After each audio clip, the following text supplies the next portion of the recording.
Hello, welcome back to my channel. Today we are going to be reviewing the Appointed 2824 Task Planner in Compact. I am very excited to dive into this planner. They were out of stock of this color for a while, and I was waiting for that to come back in before I grabbed it.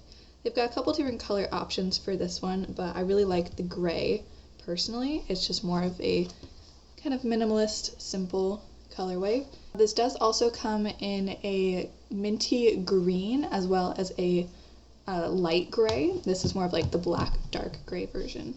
Starting with the cover of the book, it is a water resistant book cloth. It has a little bit of a texture to it. It feels almost like plasticky, but I don't know, not quite. It definitely has that like processed fabric feel to it, but it's really nice. It's pretty sturdy. It's not bent at all from shipping, which is wonderful. And you can see it's got a little bend to it, but overall a very sturdy cover. On the front, we have the 2024 Task Planner title.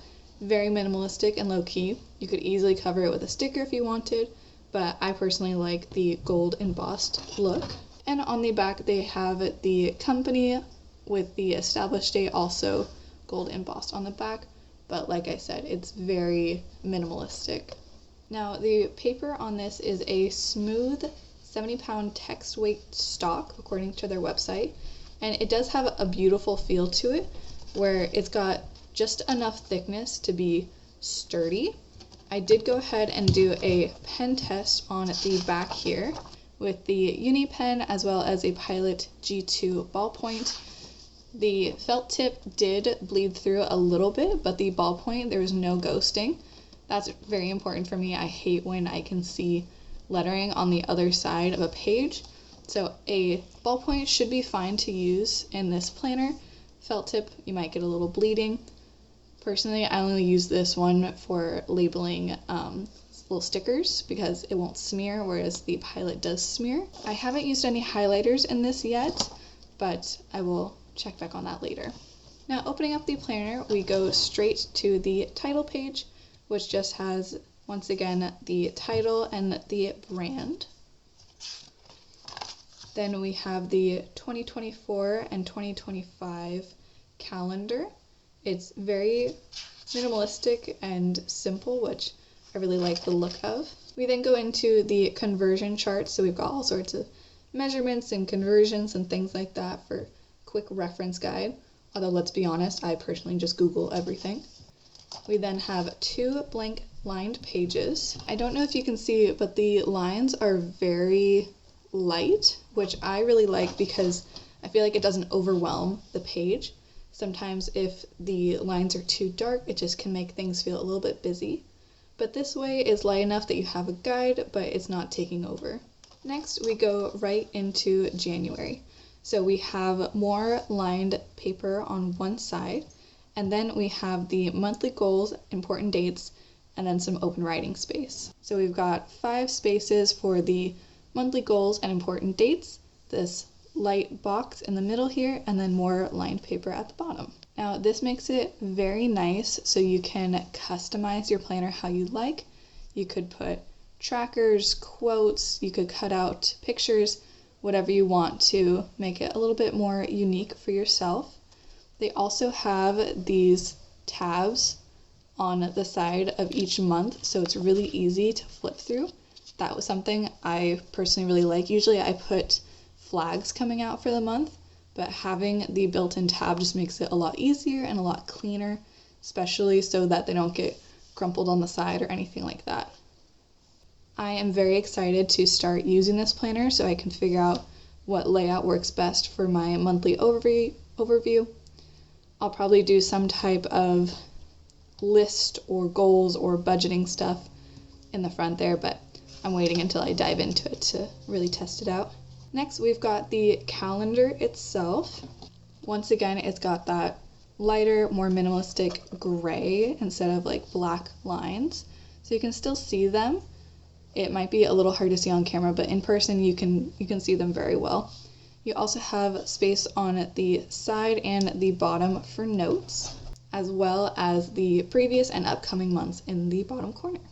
Now this is really nice because once again, if you want to customize, you can totally put quotes here. This is perfect amount of space if you want to do a tracker along the bottom and some type of list on the side.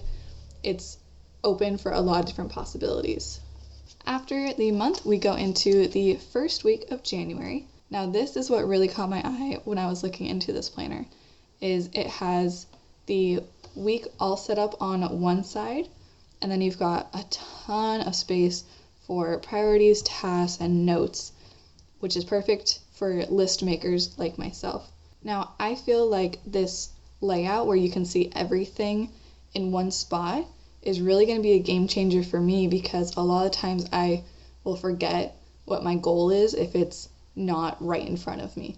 So having it each week right in front of me, I can sit down and prioritize what I want to work on, and it's staring me in the face every single day. So I'm very excited about that feature, as well as having this note space at the bottom and this blank space at the side that I can customize. I'm thinking I'm probably going to be setting up a habit tracker of some sort on the side here, so I can once again have my goals staring me in the face every single day. And then who knows, I always have a list or some notes that I take throughout the week, so it's just nice to have that blank area where everything can be together and very compact. Now this is the compact planner, and they have a bigger version which has a slightly different layout, but as you can see, we just go into each week of January. It's exactly the same, but the layout is just beautiful, and I think it's going to be really easy to use. At the end of the month, we've got 2 more blank line pages, perfect for more lists and grand schemes. And then we go into February and it starts all over again. Now back to the blank pages at the back of the month. I think this could be a great place if you want to do some type of reflection on the last month and planning for the month ahead. You can kind of brain dump whatever you have, or just if you in general like putting down random notes. Like sometimes I have to call people for quotes or scheduling things, and this is just a really quick place where you could jot stuff down in the moment. Now flipping all the way to the back, we are in the last week of December here, and you can see it goes into 1, 2, 3, 4, 6 more line pages, 7 if you include the one on the back.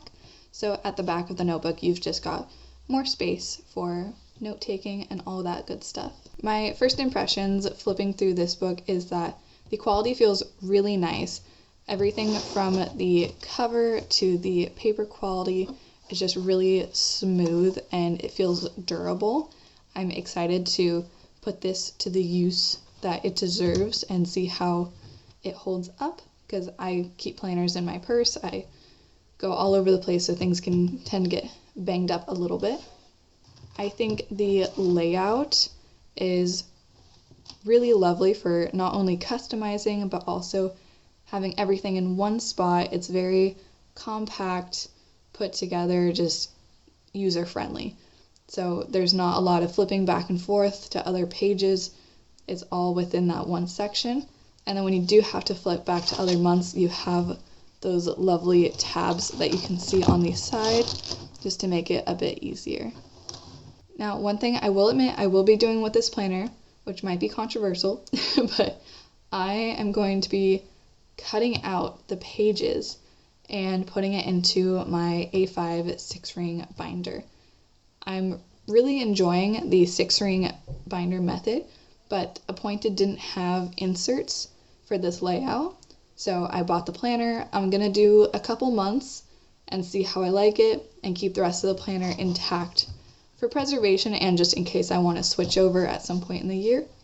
But I think there will be enough room that I can use a paper cutter to cut off the excess on the side here and then punch the holes without interfering with the layout. And I think I can do the same thing on here, but once again, I'm going to test it out and see. I will be putting up a video about once I do that and I set up my new planner, so you can see how that turns out. But overall, beautiful planner, and I'm very excited to get into this. So if you have used this planner or one of their similar planners, I would love to know your thoughts in the comments below. I hope you found this video helpful, and feel free to subscribe to my channel for more budgeting, planning, stationery goodies. I hope you have a great rest of your day. Bye!